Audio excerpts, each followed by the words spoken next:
राज्य में छात्राओं के लिए उच्च शिक्षा निःशुल्क करने के संबंध में अकोला में एनसीपी शरद चंद्र पवार गुट की महिला आघाड़ी की ओर से उच्च शिक्षा मंत्री चंद्रकांत पाटिल को निवेदन दिया गया।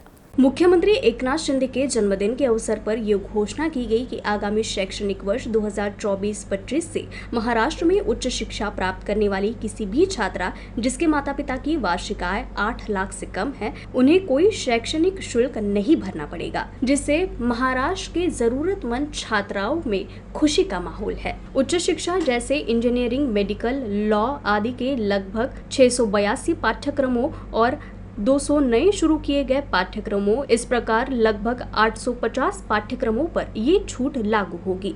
इसकी याद दिलाते हुए एनसीपी के शरद पवार गुट की ओर से जिलाधिकारी के माध्यम से उच्च शिक्षा मंत्री चंद्रकांत पाटिल को एक निवेदन दिया गया।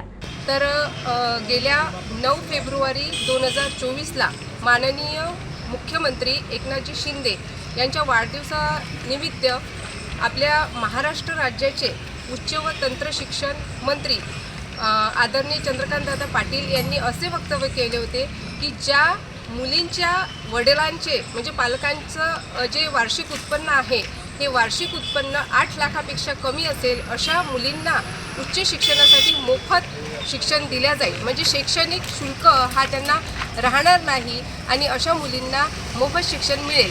परंतु ही त्यांची जी घोषणा आहे ही घोषणाच आहे, घोषणेची अंमलबजावणी अजूनही झालेली नाही। त्याकरिता त्यांना जे विस्मरण पडलेले आहे त्या विस्मरणासाठी आम्ही राष्ट्रवादी काँग्रेस पक्षाच्या वतीने आमच्या राष्ट्रवादी काँग्रेस पक्षाच्या प्रदेशाध्यक्ष आदरणीय रोहिणीताई खडसे यांच्या आदेशांचे पालन करत आज अनेक युवतींचा पाठिंबा आम्हाला लाभलेला आहे। कारण की फक्त घोषणा ही घोषणा नसून ती निदर्शनास आणावी, ती लागू करावी हा सुद्धा सगळ्यांचा आग्रह आहे। तरी आदरणीय चंद्रकांतदादा पाटील यांनी या वक्तव्याचे पालन करावे असं आमचं सर्वांचं जाहीर आवाहन आहे। तरी आपण याची दखल घ्यावी ही आमची नम्र विनंती।